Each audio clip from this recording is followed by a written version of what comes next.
This is the video about medical team that should be called heroes. Chinese medical staff fighting for patients on the front line of the war against COVID-19.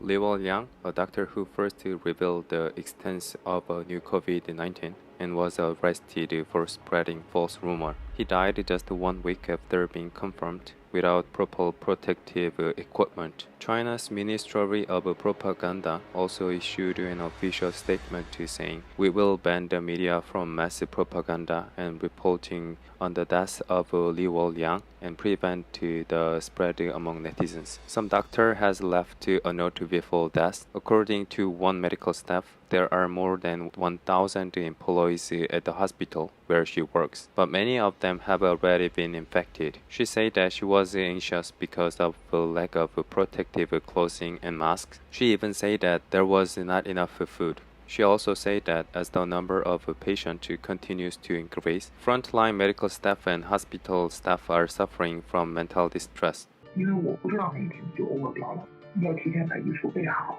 万一出了问题，小孩子跟麦饲养生活费怎么办？房子老人怎么办？估计6、7号人应该是有的吧。昨天一个30多岁的年轻力壮的小伙子，他当场就晕倒了。后来发现中标了。我跟你说，我们有段时间都断粮了，因为那段时间都已经说各个那个炒菜做饭的点都关了，更不要说吃饭了。我们现在那个吃的菜都是靠捐赠的。这段时间所有的物资，如果说没有社会的捐赠，我跟你讲，医院早就 game over 掉了，早就封掉了。回来以后，真的是开车坐在路边哭啊，然后真的觉得就是有一种特别无奈的感觉。你问我害不害怕？我都没有想过这些问题了，因为我不知道哪一天自己就 over 掉了，因为这个事情可能它会是一个很漫长的过程。Despite this mental and physical struggle, countless medical staff are still trying to save a patient. Even China government said several times that they are sending all the supplies to them. They are suffering from medical supplies and even hunger. What is really happening in there? He is a 42 years old doctor who works at Wuhan Huang Wenjun Hospital. Usually his health was very good, but the stress and lack of sleep that he experienced while treating countless patients decreased his immune system and eventually he died. A nurse in Wuhan shaved her hair. A nurse who works at Wuhan University People's Hospital cut her hair to prevent the spread of the new coronavirus and shorten the time for changing medical protective clothes. But there are some suspicions on this moving story. Forced sexual discrimination of the Chinese woman medical staff's shaving hair. After this photo was posted, there were lots of the videos and the pictures about a group of women medical staff who shaved their hair. This is known to show the determination of the medical staff against the COVID-19. However, there have been suspicion of gender discrimination against these women medical staff shaving. A hospital in Gansu sent 15 medical staff to Hubei, 14 of whom had to shave their hair completely. The head of the hospital mentioned the movie named Mulan. He said Mulan is the story of an ancient woman who went to war on behalf of her father and made a contribution.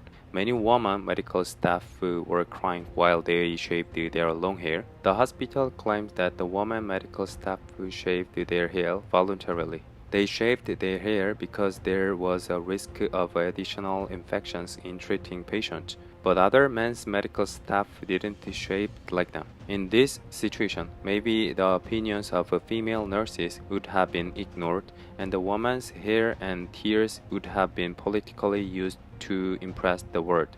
For patients, they cut hair. How much time can they shorten by shaving their hair? Other nurse wrote a letter on the group chat room for medical staffs. This nurse was born in 1995. My family wants me to come back and celebrate the new year, eat together, but I had to say that the hospital was very safe and stay here. If I go wrong, I will donate myself to study the virus.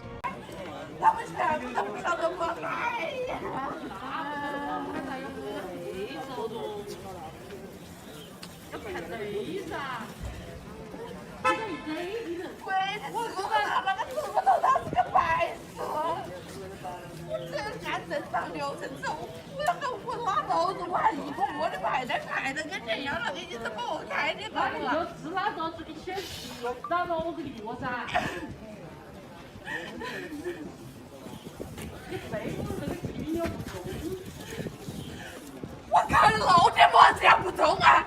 你再把老话快别啥子？再把那句话快个啥子？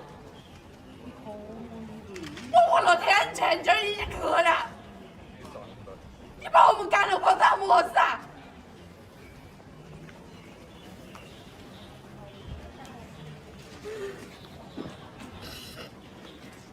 都3块，都3块啊！3块，小人有那个命，你们光站这里就是要上面赶老汉子啊！好吧，多离远点啊，多离远点。乔治四位花起了好饺子嘛，就3块多。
您好，请问这位医生您是哪个单位的？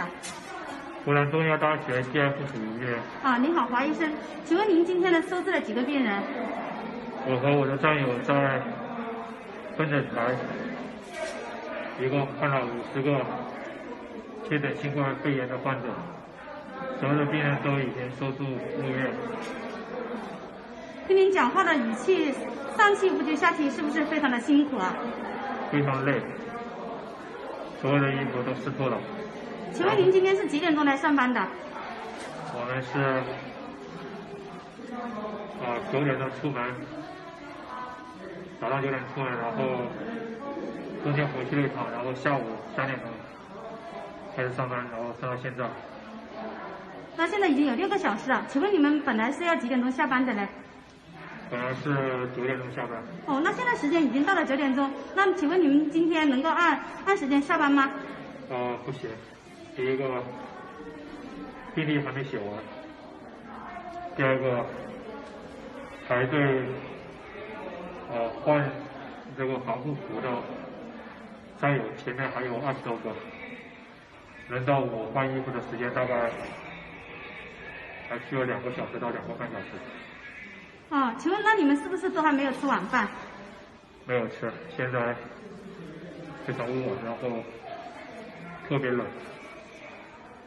是不是因为这个防护服特别闷热，所以里面出了很多汗？对，在前期的时候，因为非常闷，出了很多汗。然后我们刚刚在1楼分诊的时候，外面特别冷。现在就是衣服都是潮湿的，然后浑身都特别冷的一个状态，然后又没有吃东西，特别热。那您多注意休息。那我最后问一个问题，比较尴尬的问题，您可以选择回答或者不回答。请问你们是不是都已经穿了尿不湿啊？是的，是的。